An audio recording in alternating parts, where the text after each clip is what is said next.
नमस्कार दोस्तों। जैसा कि हमने आपने देखा कि ऐसा आज हम एसआई के बारे में डिस्कस करेंगे। एसआईपी जनरली रिस्क कब होता है, कब नहीं होता, होता भी है नहीं होता, मतलब किन मिस्टेक का ध्यान रखना चाहिए। अगर वो ना करे तो हम अपना पैसा सेफ रख सकते हैं। वैसे भी गवर्नमेंट एडवर्टाइजमेंट करती है mutual fund is subject to market risk. वो हर से बोल देते हैं उस लाइन को, लेकिन उसका मतलब असली मतलब होता क्या है कि वो रिस्क की क्यों कहती है। शॉर्ट टर्म में हर चीज़ में रिस्क है। आप कुछ ट्रेडिंग करते हैं, ट्रेडिंग में तो पूरा 99% रिस्क ही होता है। अपन 1% जो होता है, जो इन्वेस्टर कहता है कि भाई मेरा प्रॉफिट है, वरना सबको लॉस होता है, प्रॉफिट होता है। वो थोड़ी देर में आसमान में पहुंचा देता है, थोड़ी देर में ज़मीन में पहुंचा देता है। लेकिन म्यूचुअल फंड में रिस्क, अगर तुम शॉर्ट टाइम में पैसा लगाते हो, सपोज अगर आज, क्योंकि मार्केट अनप्रडिक्टेबल है, इसको तुम प्रिडिक्ट नहीं कर सकते कि भाई कल क्या होगा मार्केट में। अच्छा भी नहीं है मार्केट, बस तुम लॉन्ग टाइम में इन्वेस्ट कर सकते हो, क्योंकि एक चीज़ पे डिपेंड नहीं करता मार्केट। शेयर मार्केट अपना तो वो तो बिल्कुल ही अलग है, और म्यूचुअल फंड अपना जो है, इसको फंड मैनेजर होते हैं बड़े बड़े, वो कलेक्ट करके रखते हैं। अब इनका रेशो देख लो आप, नॉर्मल से आप ये मत सोचो कि इसमें इतना परसेंटेज रेशो देखा है, ज़्यादा लालच के चक्कर में नहीं। जैसे कि अब आपको कुछ बताता हूँ जिस पे मैंने इन्वेस्टमेंट है, उसमें ये बता देता हूँ कि कितना परसेंट पर एनम देता है। पर एनम मतलब कि पूरी साल का। जैसे कि अपन यहाँ पे नॉर्मली पैसा लेते हैं तो 2 रुपये सैकड़ा या इतना तो रहता है, मतलब 100 रुपये पे 2 रुपये, इतना 2 रुपये सैकड़ा ये होता है। तो और इसके अंदर आपको मतलब कि 2 रुपये सैकड़े के हिसाब से लगाया तो 12 में 1 साल का 24 रुपये सैकड़े के हिसाब से ब्याज मिलता है, पर नॉर्मल में पैसा देते हैं तो। और इसके अंदर आपको, मैं नॉर्मल लगाता हूँ 1 रुपये सैकड़े के हिसाब से 12% पर एनम भी लगा के चलोगे ना, और लॉन्ग टर्म में आपने पैसा इन्वेस्ट किया, तो आपको 100 रुपये या 500 रुपये की एस आई भी आपको हज़ारों लाखों रुपये दे जाती है। इसके अंदर अगर लॉन्ग टाइम में तुमने 10-15 साल 20 साल, वैसे तुम इतना श्योर है, एक बार तुम इसमें अच्छी सी फंड में तुमने अगर इन्वेस्टमेंट कर दिया, और समय के साथ हर फंड बढ़ता है, महंगाई दिनों दिन बढ़ती है, और उस हिसाब से ही बढ़ता ही जाता है। अब मैं आपको बता देता हूँ, ये देखो ये फंड है कुछ जो हाई रिस्क पे है। ये हाई दिख रहा है, मतलब इनमें हाई रिस्क है। इनमें मार्केट मतलब टोटल ऐसे समझो, हाई रिस्क का मतलब इसका, जैसे कि हमने 500 इन्वेस्ट करी है ना, तो इसका 80% तो शेयर मार्केट में जाएगा, और बाकी का जो 20% है वो मतलब कि डेप्ट फंड में जाएगा। डेप्ट फंड वो होता है जैसे गवर्नमेंट सिक्योरिटी है या सरकारी चीज़ हैं, उनमें पैसा जाएगा, तो वो सेफ रहता है। मतलब इसमें रिस्क का मतलब, इसका मतलब यही है, रिस्क है, हाई रिटर्न, ये है इनका मतलब। मॉडरेट टू हाई में होता है। मॉडरेट टू हाई जो एक होता है बिल्कुल ही लो। मॉडरेट वाले में ना हाई है, ना बिल्कुल मीडियम, और लो में बिल्कुल टोटली सेफ फंड होता है, तो उसका इंटरेस्ट भी उसी हिसाब से कम मिलता है। या देखो हाई रिस्क में, अब ये क्वांट स्मॉल कैप को देख लो, ये तो IDWC, मतलब ये तो नॉर्मल ये पैसा ये देख लो। ये पर एनम देखा, परफॉर्मेंस जाके देखो इसकी, तो देखा ये। मैं कहता हूँ शॉर्ट टर्म देखो, सपोज करो किसी ने 2008 में इन्वेस्ट किया होगा, नीचे देखो 2008 में इन्वेस्ट किया होगा, तो फर्स्ट फर्स्ट मतलब एक क्वार्टर 3 वीक का, 3 महीने का होता है, तो उसमें 28% का लॉस हुआ है। सपोज करो आपने जितना पेमेंट डाला, लमसम में डाला, चाहे SIP में करा, वो 3 महीने में जितना कलेक्ट हुआ उसका 28% लॉस कर दो। अगले 3 महीने में फिर ये देखो पूरे साल में 60% का लॉस दिया है इसने।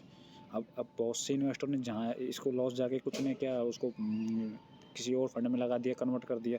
जिसने यहाँ अब इन्वेस्ट कर लेना उसका टोटली लॉस है। SIP में ये लॉस हुआ, और जिस बंदे ने यहाँ पे मतलब कि ट्रस्ट करके अगर इस पर रखा पैसे को, और वो कंटिन्यू SIP करता गया, तो 60% अगले साल उसको 40% माइनस में फंड देता है।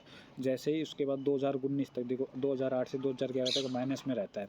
अब रिटर्न देखो लॉन्ग टाइम में, मैं इसलिए लॉन्ग टर्म में इन्वेस्ट करने के कहता हूँ। और लॉन्ग टर्म में देखो, ये 2019 में पर एनम में देखो ये 2.6 का है लास्ट में देखो ये, और फिर 2020 में 47% का इंटरेस्ट रेट दे देता है ये, और 2021 में रिसेंटली 2021 में 58% का, एक साल में 58% का। अब सपोज करो आप 24% जहाँ देते हो, ये अनप्रेडिक्टेबल मार्केट है पूरा। इसमें माइनस में जा, यूँ समझो अगर लॉस भी होता है ना आपका, तो शॉर्ट टर्म के लिए लॉस है, उसको लॉन्ग टर्म में इन्वेस्ट कर दो आप।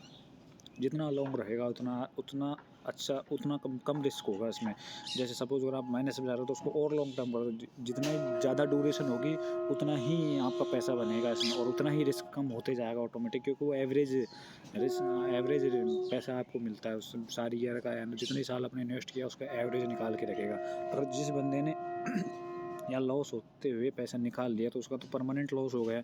और जिस बंदे का यहाँ जीरो हो गया होगा कोई टाइम पर, सपोज करो, और माइनस में भी चला गया, तो वो जीरो नहीं है ना, वो माइनस, वो शॉर्ट टर्म के लिए माइनस में है। जैसे मार्केट अब जाएगा या उस कंपनी की ग्रो करेगी, बहुत से फैक्टरों पे डिपेंड करती है।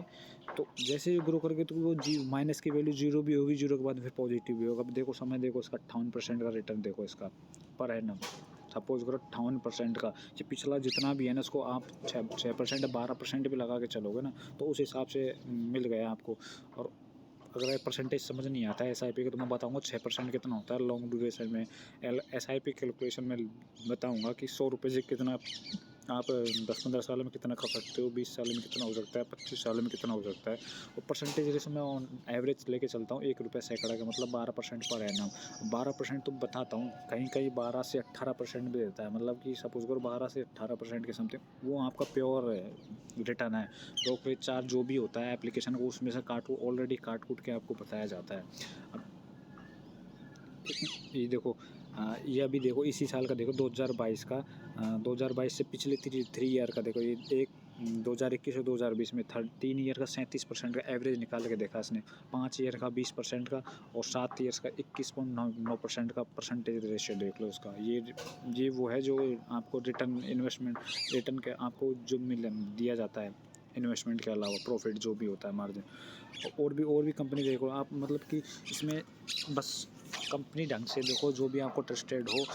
मतलब कि आप स्मॉल कैप में करो, स्मॉल मीडियम में जाएगी, मीडियम कभी लार्ज बनेगी। आप सीधा ही आप लार्ज में करते हो तो आपके पास टाइम पिको ऑलरेडी हाई पहुंच चुका होता है, तो उसमें थोड़ा गेन करना इससे अच्छा लॉन्ग टाइम के लिए अगर कोई गोल है पहले ही गोल डिसाइड करो। लॉन्ग टर्म में शॉर्ट टाइम में पैसा इन्वेस्ट कर दो, एसआईपी करो, लमसम करो। जैसे एसआईपी रखो, जैसे आपके पास कहीं से पैसा आता है लमसम में डाल दो उसको, देखो ही मत मार्केट, देखो ही मत। जैसे रिसेंटली में अभी देखो आप कम से कम 3-4 हज़ार सेंसेक्स डाउन गया था पिछले 3-4 दिन में, और अब देखो वापस से कल 700-800 का समथिंग बढ़ गया और आज भी शायद में ये भी पॉजिटिव में ही है। अब मतलब कि जो डर गया सो मर गया है शेयर मार्केट में समझो। मतलब यहाँ को डर को थोड़ा ढीठ बन जाओ एक तरीके से। अगर डाउन जाएगा तो हम और इन्वेस्ट करेंगे, अगर हमारे पास है नहीं तो हम चुपचाप बैठे देखेंगे, लॉन्ग टाइम में जाएंगे। तो ये था, अगर शॉर्ट टाइम में तुमने पैसा इन्वेस्ट किया तो वो लॉस है, अगर लॉन्ग में किया तो वो रिस्क को कम कर देगा ऑटोमेटिकली। इसके लिए आगे अगली वीडियो लाऊंगा, उसमें बता दूंगा कि क्यों लॉन्ग टर्म में इन्वेस्ट करना चाहिए हमको पैसा। Thank you.